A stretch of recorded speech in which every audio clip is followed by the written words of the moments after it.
Namuomba Mwenyezi Mungu kuwa mwisho wa utumishi wa awamu ya 6 usipimwe tu kwa vitu, majengo na mambo yanayoonekana, bali pia kwa tabasamu la utu litakaloachwa kwenye nyuso za Watanzania.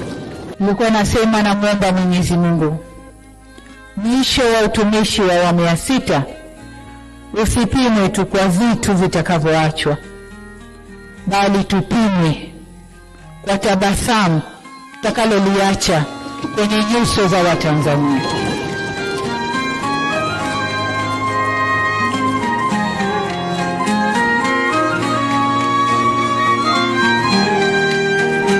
Sisi ni Tanzania.